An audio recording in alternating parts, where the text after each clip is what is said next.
the White House Office of Management Director, Mick Mulvaney actually, does not like the CBO. That's the Congressional Budget Office, which analyzes policy ideas and whether or not they're gonna cost too much or whether or not they're gonna be cost effective.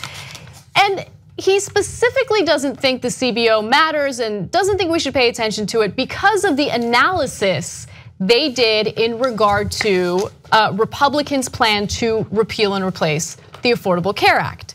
Now, here is Mulvaney's statement to the Washington Examiner in regard to the Congressional Budget Office. He says, at some point, you've got to ask yourself, has the day of the CBO come and gone? How much power do we give to the CBO under the 1974 Budget Act? We're hearing now that the person in charge of the Affordable Care Act methodology is an alum of the Hillary Care program in the 1990s who was brought in by Democrats to score the ACA.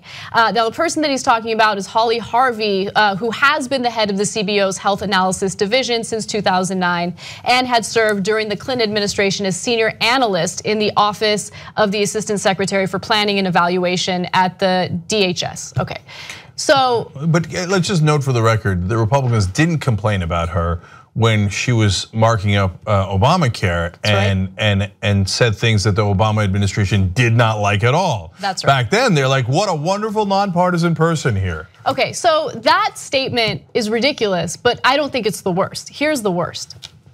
Did you see the methodology on that 23 million people getting kicked off of healthcare insurance? You recognize, of course, that they assume that people voluntarily get off Medicaid. That's not defensible. Okay, no. That is not what the methodology stated. You are straight up lying, and he knows it, okay? The methodology did not assume that people on Medicaid would wake up and be like, oh, we repealed the Affordable Care Act. All of a sudden, I don't want Medicaid and I'm gonna get off. No, it's not about them voluntarily getting off Medicaid. They lose their Medicaid coverage because you guys wanna cut Medicaid by the tune or to the tune of $834 billion.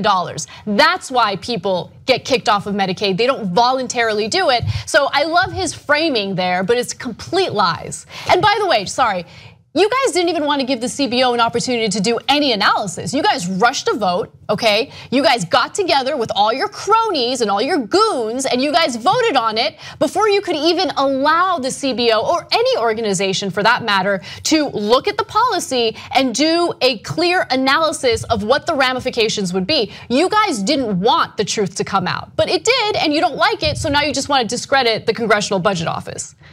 Well, if I cut Medicaid by $834 billion, you're gonna have to volunteer to get off of it, isn't it? So it is rubbing salt in the wounds. But overall, let me tell you why they're doing this.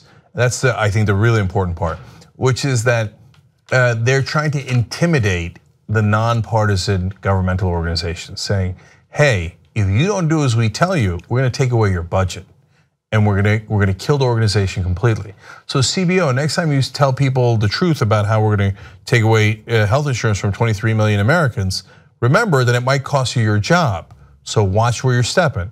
And that's why this is how goons act. This is how they do intimidation.